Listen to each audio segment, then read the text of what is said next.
and welcome to the Raleigh Municipal Light Plant Board of Commissioners meeting for October 12th, 2016. The time being 7 p.m. I call the meeting to order.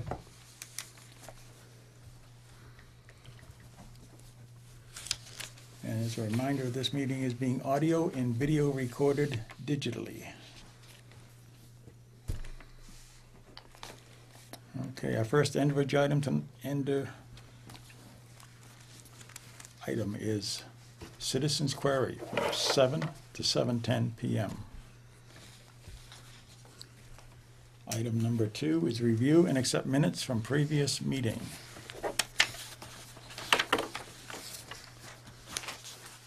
Okay, did everybody have a chance to read the minutes? And Didn't see anything that was.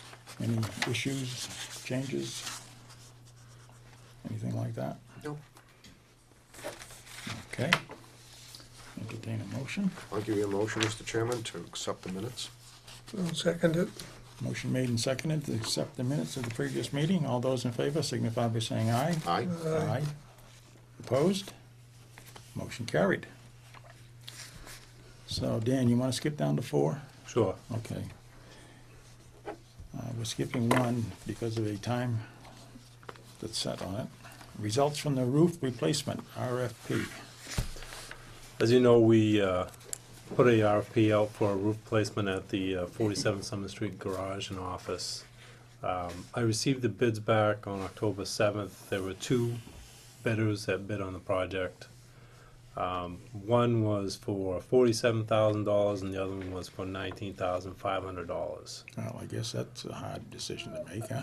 Well, it is and it isn't, only because the lower one came from a electrical contractor, not a roof contractor. Oh, okay. So both bids were complete except for the literature we wanted for the specifications for the shingles, for everything that was. So we wanted to manufacture sheets for all the materials that were going to be used on the roof. Neither one of them put that in the package. Okay. Seeing as there's such a disparity and only 2 people bid on it, my opinion and my suggestion would be to throw the bids out and rebid it. Okay. That's my suggestion. I mean, No, I understand, and I kind of have to agree with you. I mean, they've got to meet the requirements, so. The requirements and the disparity between the 2 bids and the fact that the lowest bidder was, to me, I haven't asked for qualifications. I mean, that's part of the bid package. I can ask for that. Yeah. But when I looked the website up on for the first one for the electrical contract, it didn't say anything about roofing or anything like that. So. I wonder why somebody like with that background would do that kind of work. That I don't know. That's enough to make it kind of questionable, really. Yeah, I mean, I could ask for the references, but my first thought is to throw the bids out and then rebid it. Yeah. And maybe more advertising this time to get more contractors. So there's no specifications that came along with the shingle or anything else? No. We specified what we wanted as far as 30-year shingles and the ice and water shield and things like that, but they didn't give us any specifications as far as what brand, or any color or nothing, so. Yeah, you want a decent shingle. I mean, they do classify them by supposedly years of use, Yeah. so. Okay. So that's my suggestion, in my opinion, would be to throw them out and rebid it. Okay, any comments or?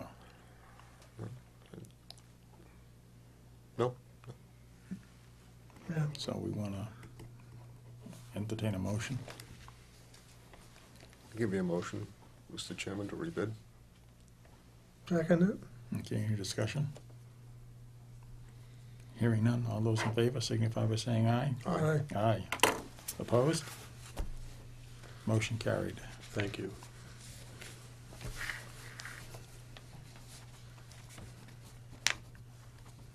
Okay, we still got 10 minutes to go. Okay, number 5, update on solar projects. So how did the meeting go today? That I don't know yet. Okay. It was later this afternoon. I think it was at 1:30.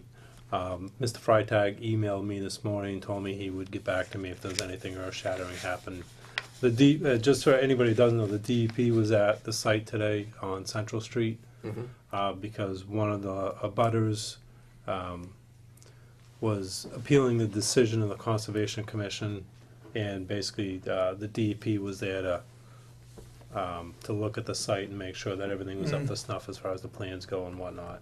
I don't know the result of that meeting yet. I haven't heard from either Brightergy or Mr. Freitag, so I'd assume that either one's going to get back to me probably within a day or so and let me know what happened at the meeting today. From what I talked to Brightergy last week, I didn't think it was going to be anything that would hold up the project. Yeah. He believes that everything was okay with the Conservation Commission, so it's just a matter of getting the final DEP basically ruling on the appeal, and then move forward after that. We're still in negotiations with the purchase power agreement. I believe they were kind of waiting till this appeal was settled before they, finalize the negotiations. So I'd assume that when this is finalized, we'll pick up where we left off and just move forward. But as far as that's really the only update I have on the project. Okay. But I assume, since they are under a deadline, as far as a final deadline for the SREC 2 project, they would want to get moving as soon as possible. Has anything developed up on Route 1 with the second project? Since we last spoke, they did a geological study there, and it was a little bit questionable as far as the site itself, only because there's a lot of larger boulders, ledge, so the site itself, financially, they're not sure if it's going to work or not. That's the last I heard, Okay. but they haven't gotten back to me on that yet. So it's kind of wait and see as far as that goes. Yeah. But as far as talking to them about adjusting the PPA price, if they decide that, financially they need X amount to get the project going, that's going to be probably a no-go on my part, only because I don't want to increase what the PPA that we already, the amount of money that we already agreed to in the PPA, I don't want to increase that at all, because I think what we agreed to was a fair price, and I wouldn't want to pay any more than that. And we can, maybe it'll spur them to look at other places in town that may be more conducive to solar. So other than that, I'll let you know if anything else happens with it, if I get any emails from anybody or phone call discussions, so I'll keep you up to date. Okay.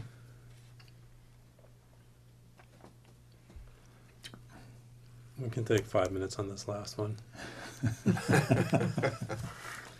Well, I actually might. Do you want to wait till 7:15, or can you take it a little early? Technically, we're supposed to. Okay. What I might suggest in the future, if you do that with a tile, we generally on the selectmen's agenda put an asterisk, and at the asterisk, it's approximate time.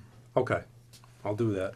I'll do that next That time. way you can swing it back and forth. What happens is because of the open meeting law, you have to be able to say that it's going to start at 7:15. If somebody shows up at 7:15 and we started 10 minutes ago, then we kind of have a little issue.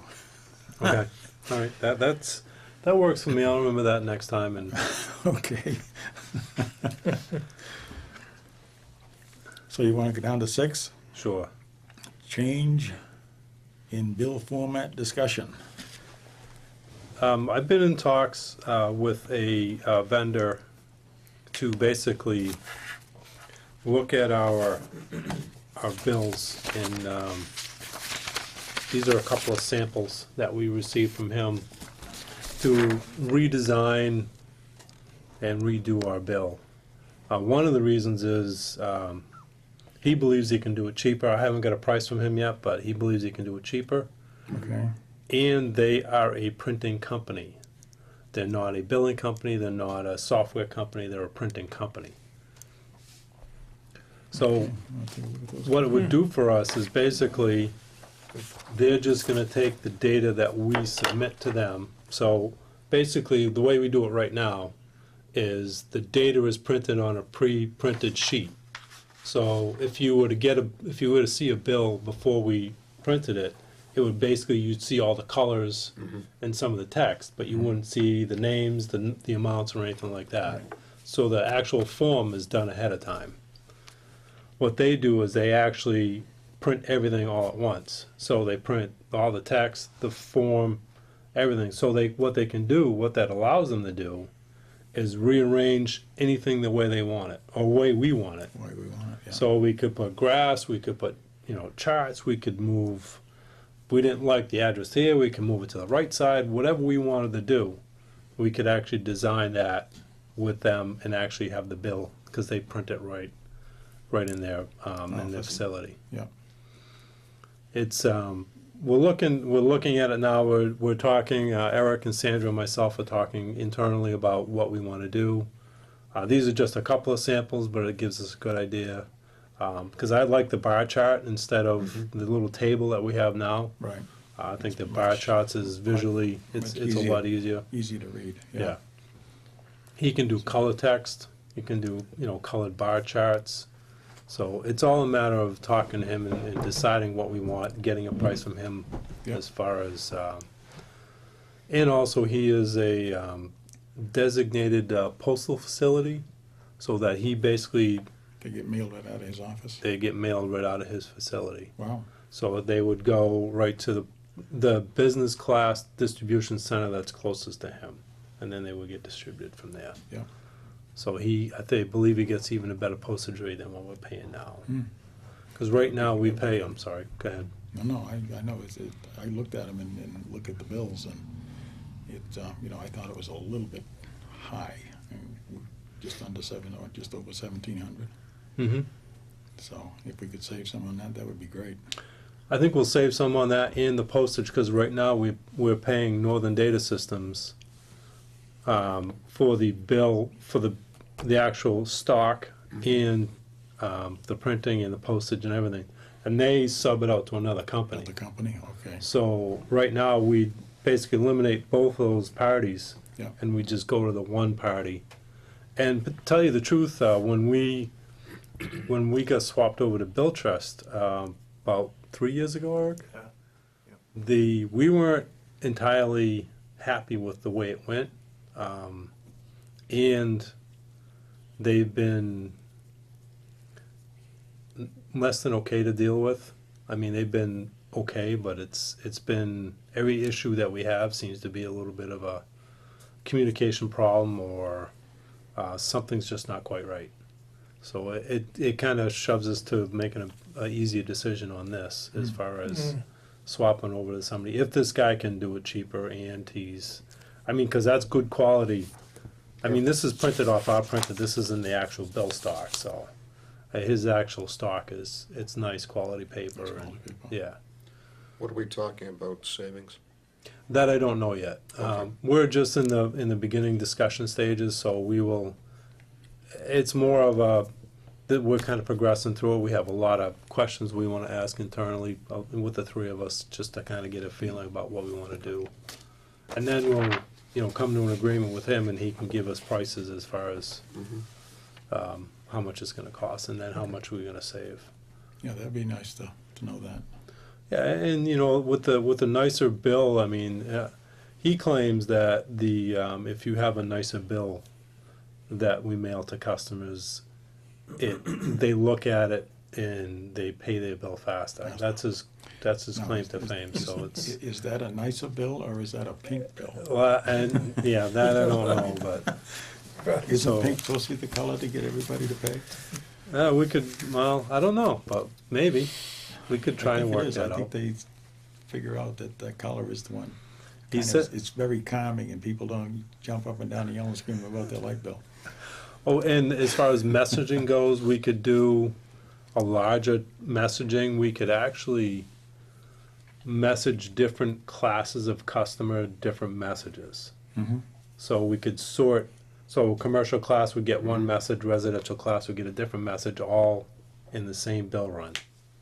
Which makes it, which is nice for us, cause we can target different customer classes with different messages. Mhm.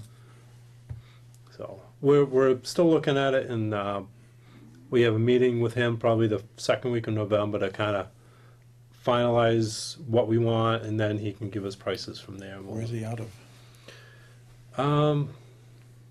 You know what, I don't know, I Up in, can, up in New Hampshire. Yeah. Not far over the border. that's right, he lives in New Hampshire, but I'm not sure where his actually facility is, Right. as far as the printing goes.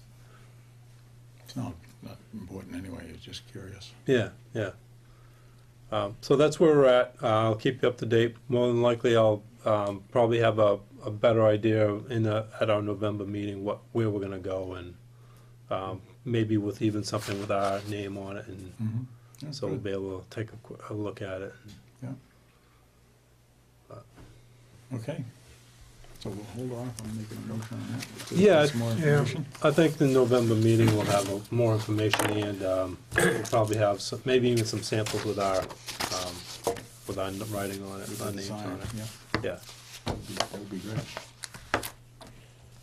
Okay, so the time 2 minutes being, over. 7:15. Item number 3 is at 7:15. Vincent Rigucci, NEE Strategies with a legislative update, and ENE is Energy New England. So, Just quick introductions. Vinny, this is Bob Snow, Bob Murray, and Kenny Keys, and Office Manager Eric Grover. Nice to meet you.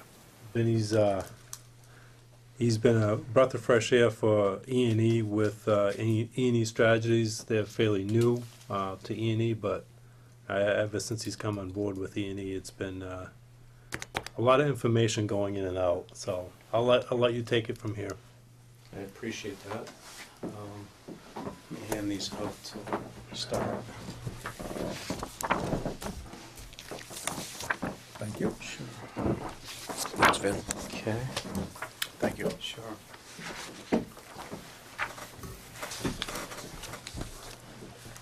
As Dan said, just to give you a little bit of background, I mentioned earlier, I was a former Everett City Councilman for 10 years. Got elected when I was 18 and a sophomore at Merrimack College. And went on to stay pretty involved in politics and government in general. Ended up working for the MWRA, the two large engineering firms, global engineering firms, where I handled their government affairs in the US and Canada, as well as an independent power company, where I worked there for 9 years. After traveling the past 12 years for 43 weeks through the year, I got a little bit tired, and our CEO convinced me to come on full-time. Prior to that, 5 years prior, I also served as a board member of Energy New England.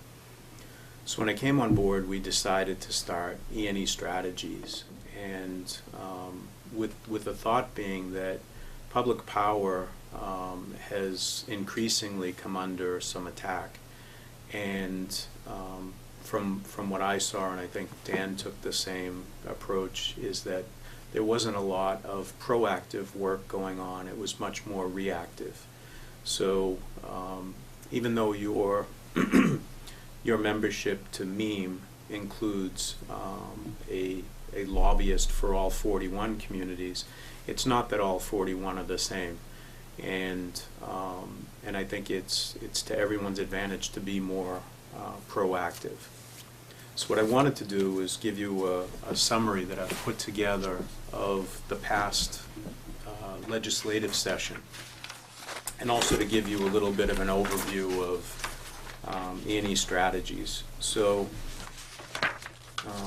as I mentioned, I'm going to talk a little bit about the session. Solar net metering The omnibus energy bill were the prime pieces of the session. And I also wanted to talk a little bit about regulatory issues with DOER, because there's a number of things that are under change right now. If you look to the next page, which has a picture of the State House, that'll just give you an idea of some of the things that I've been doing as E&E strategies. The idea is sometimes on a daily basis, when the legislature's in session, things change. We follow keywords. We subscribe to a legislative service, so we're giving you that information, as I said, sometimes on a daily basis when things change, when they're filed. You're very lucky to have representatives in Senator Tarr, who's also my senator. I live in North Reading, as well as Brad Hill as a representative. The Republican caucus has, in general, been very approachable, and during the final hours of the session, when the main energy bill was voted on, your officials were very active. So it's actually a plus to have a community like yours that has officials that are that active and well thought of in the legislature. One of the pieces, I know Dan's taken advantage of strategies. We thought that we'd have more of a conversation at Energy New England, and bringing in some of the elected officials who oversee the energy in general. So this past legislative session, we had both chairs, the Senate chair, Ben Downing, and the House chair, Tom Golden, and they sat and we did a roundtable discussion, pretty open discussion of public power and what folks thought about energy in general. And as they were building both the House and the Senate versions, they were pretty open in asking us questions about what we thought, what we'd want incorporated. Both knew a little bit about public power, but I think they've really gained a sense of trust over the past session, because they've seen me at every hearing that's been held on anything related to energy, as well as they've really started to pay attention to the places where, you know, we pointed out we've sort of come under false attack. We've also become much more active with the DOER in having both their legislative folks as well as folks including the Secretary. Secretary Beaton had asked me to put a meeting together of general managers across the 41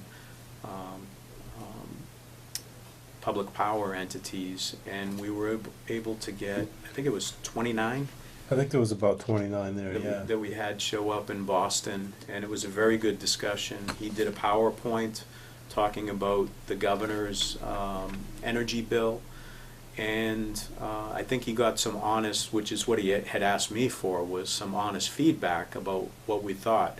And later what we realized was that what he put out there was a draft presentation, and he wanted to get real feedback from real managers, real people, on, you know, what he thought the public take on this might be. So he found it very interesting, and has since then been a very good friend of ours. Good. Next page, I just wanted to point out, we have 13 clients that I'm representing at E&E Strategies. We had 12 until I had to change it yesterday. We signed Westfield Gas and Electric. So the more that we're getting out, the fact that we're doing what we're doing, and it's a great supplement to give folks like Dan, you know, almost up to the minute input on what's going on at the State House and the regulatory folks.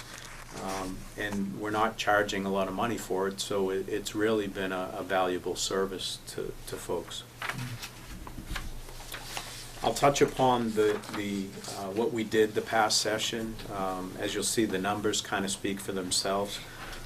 We looked at over 200 energy-related bills. I attended 18 hearings, 36 legislative sessions. Got to know folks across the board on the Joint Energy, Telecommunications, and Utility Committee. So, and it was refreshing to hear from them that, you know, in their eyes, public power is becoming more active. And that's really what we intended to do is, when other folks want to attack us and we're not there to even pay attention, it's a lot easier to attack, you know, the faceless entity. And now that we're there, you know, I found that during some of the bill discussion, they even turned and looked at me to get the thumbs up or down on legislative suggested changes. So I think we're on their minds now, and I think moving forward that's going to be more important because of some of the changes that are ongoing. As well, we also participated in a lot of meetings that in the past we just didn't even know about. So, you know, I think just the increasing level of activity has really helped us out. Mm-hmm. This is the first time that I remember that we've actually been involved in, sorry if I'm going to steal some of your presentation here, involved in any discussions on any, before bills come out, before grants come out, they're actually asking us for input. That's never happened before. No, it always was Emwick that did the deal. And it was always, it was always reactive. We were always backpedaling, trying to figure out where this is coming from, what are we going to do now, where now is we can actually have some input into the way things are drafted, which once it's drafted, you know, we already had our input, so it's not, you know, we're not looking back at it saying, oh, what happened? Well, we already know what happened because we were there when it was drafted. So it's a huge bonus for us. Couple of highlights from the session. You see the solar net metering bill. I won't bore you with the details, but what I did was put a little summary together. So if you haven't gone through the bill itself, it'll give you a nice summary. The next page is the interesting part, and I've highlighted in red because it's come up as an important issue. The DOER is asked as part of the law that passed to develop a new solar incentive program. What you guys were talking about earlier, that individual in SREC 2, they want a new replacement, and the bill calls for that. So you'll see on the next page that this is an excerpt from email that I received inviting us to a small group of stakeholders to talk about it. And to Dan's point, we weren't pleased with the initial suggestion of, which included an RPS potentially for MLPs, and their interpretation was because it wasn't excluded in the legislation, they broadly interpreted that as meaning, well, for the case of what was just passed, MLPs would apply. I went to Senator Downing earlier this past week, and he said that was never the intent. So there are folks dealing with folks at DOER, and as a result, DOER had a public meeting where they actually pulled the MLP section as a result, and there's since been a meeting with MEEM, a few of the general managers from Public Power, explaining our position on the issue, and then we're going to put our heads together and give them an option, which for some communities, and by name, I'd say Wellesley, I'd say Belmont, I'd say probably Concord. If there was a voluntary opt-in to a solar program, they would probably be very active. But again, you know, understanding that municipal light plants have, you know, your own local control, sometimes I think the folks in Boston don't understand that. And so this is a good reminder. And the fact that we're active is, to Dan's point, getting us asked these very questions, to give feedback, to give them some suggestions on a policy. So we're doing that. As far as Vince said, I mean, it's, a lot of it is education. When either the DEP or the DOER drafts regulations or legislation, they don't understand what we're all about. So a lot of it is, I think, ongoing education with these people to say, you know, if they knew what we were about, maybe this, you know, legislation like this or regulations like that wouldn't happen. Because a lot of these members don't know that a lot of municipalities are already meeting the current RPS systems, RPS equivalent, yeah, of what an IOU has to have, but we're already meeting that, we don't even have to.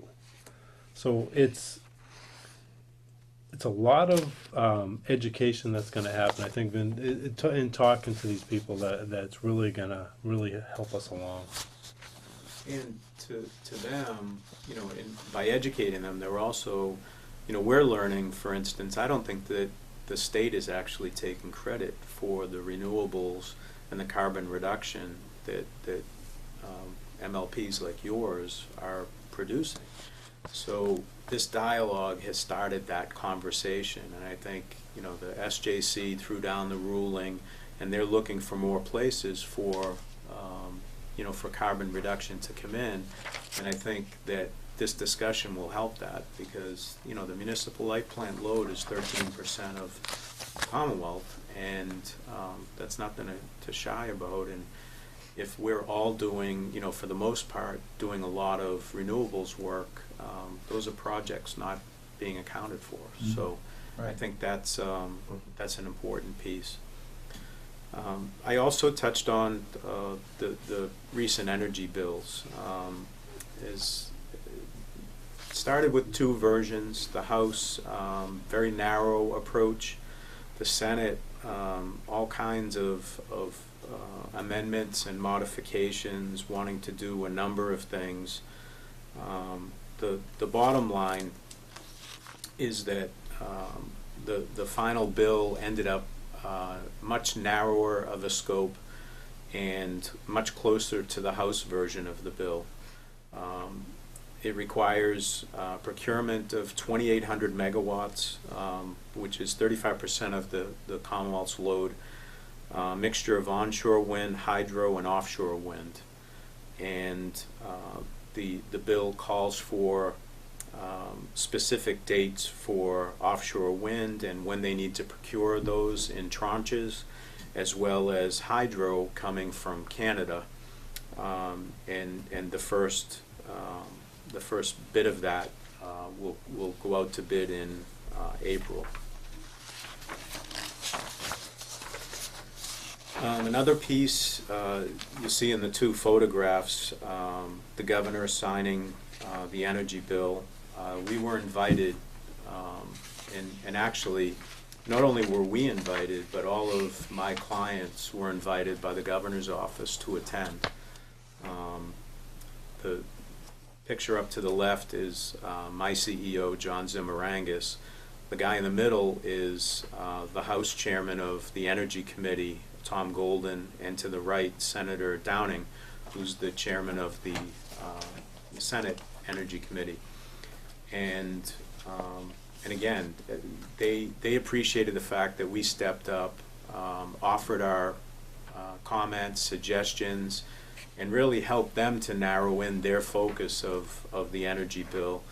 And for that, they thanked us. And so we were on the invite list for both them and the governor's office at the event.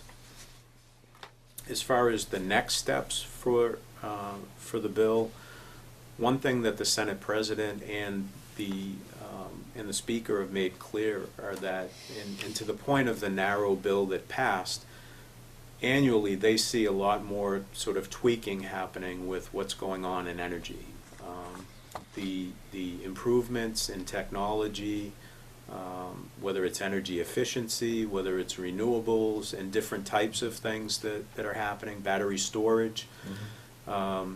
there's lots going on, and they see some type of an annual bill that will come out. So we'll be on top of that, and as Dan has said, we're trying to do our best to shape that. The other thing that we're doing is trying to be proactive. These hydro developers, we've actually, Energy New England, have reached out to a couple. We're actually trying to expand into transmission ownership. We know it's the last piece of things that MLPs are really excluded from. And there's actually a provision in the hydro portion that gives local partnerships, and how they define that, or how someone on the other side that's reviewing that takes local partnerships. But we're trying to pitch that local partnerships to us means municipal power, and having us as even a small % owner of a project is a big deal. So we're going to continue to meet with them and hopefully get back to folks like Dan with hopefully good news in the future. But if you don't have the conversation, we never, have an opportunity to talk about it. So we'll continue that. The bill calls for cost effective, and we're going to make sure that they stick to that. As far as, there's also what's called a Clean Energy PACE program, and we've already reached out to Mass Development to see how public power can help in that portion of the bill. So as I said, as far as the next legislative session in January, unfortunately, Senator Downing has decided he's not running for re-election, so the Commonwealth loses a real great champion, not only of public power, but just in power and energy in general, with his knowledge. So he'll really be missed. But we're paying attention to the folks that names are being tossed around, and I'm sure that we'll be friendly with whomever replaces him. It looks like there were 92 amendments just on the Senate version that were out there.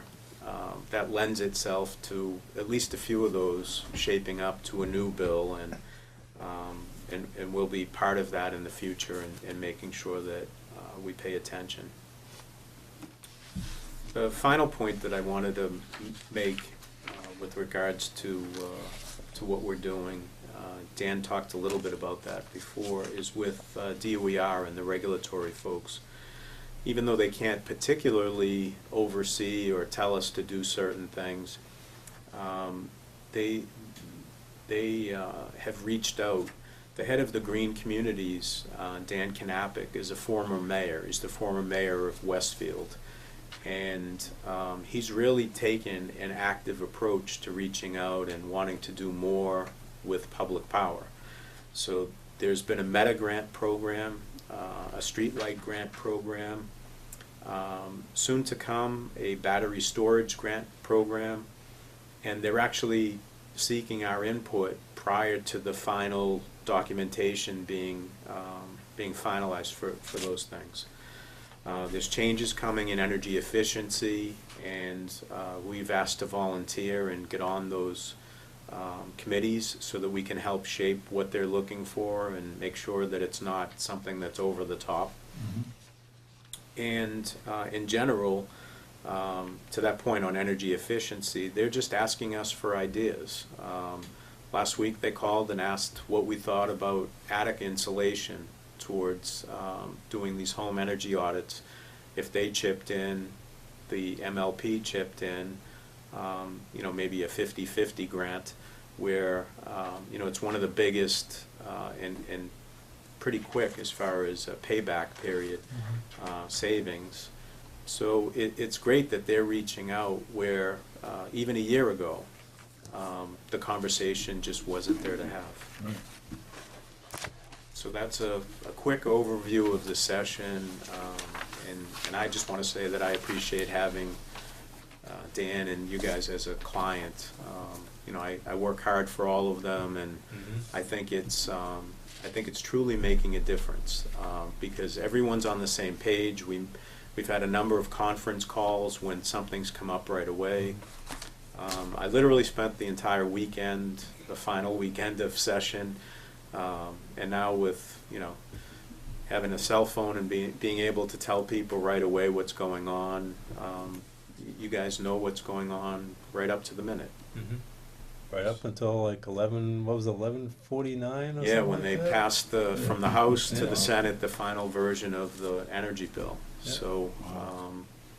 so we're there, and it's great because I think it's something that's been long coming for public power, and I do see, whether it's from the environmentalist or from the IOUs, one of the companies in particular has 6 lobbying firms.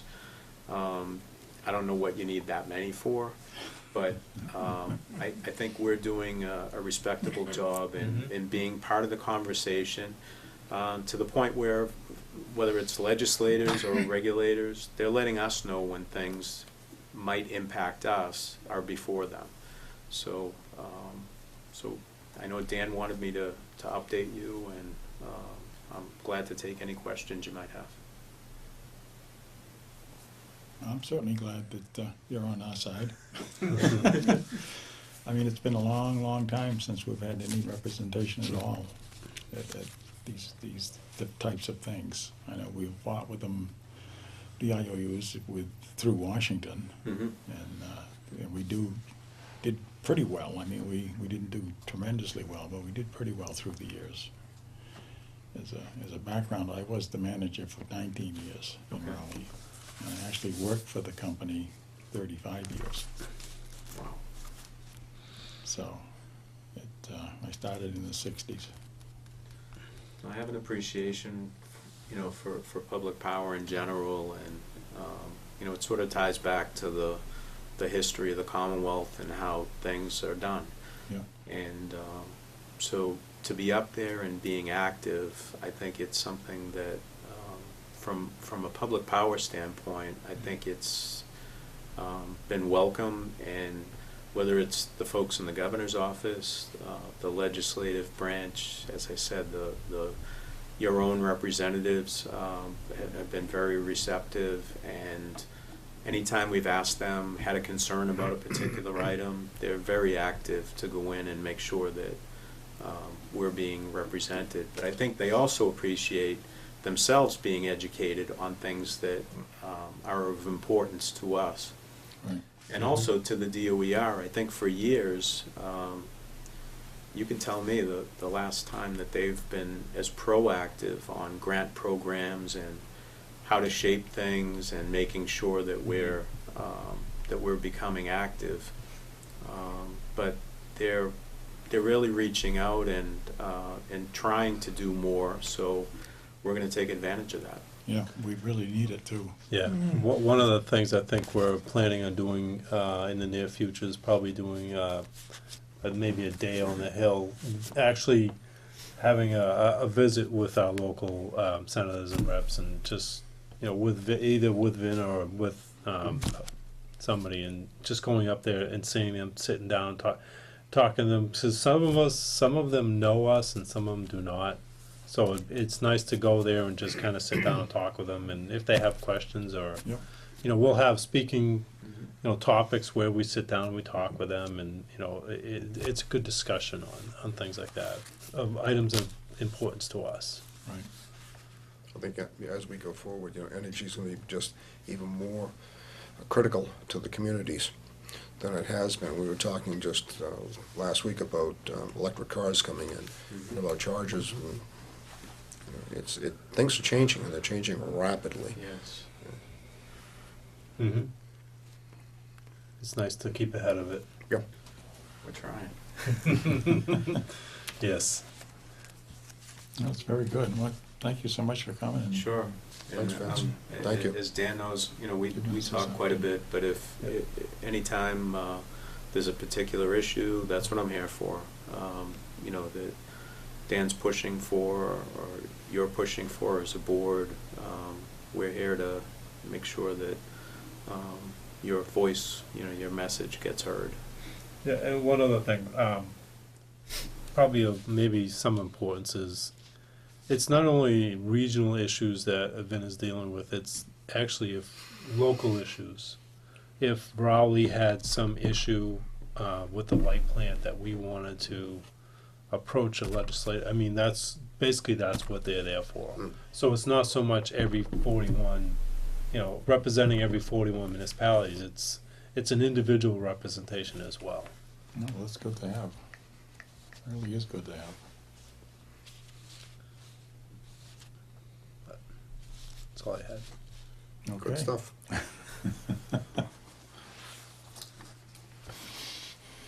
All right.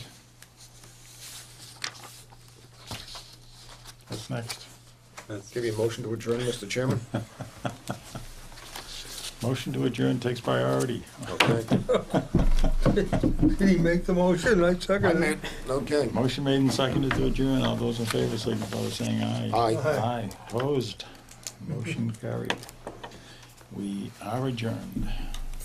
Vince, thanks for coming in tonight. Sure.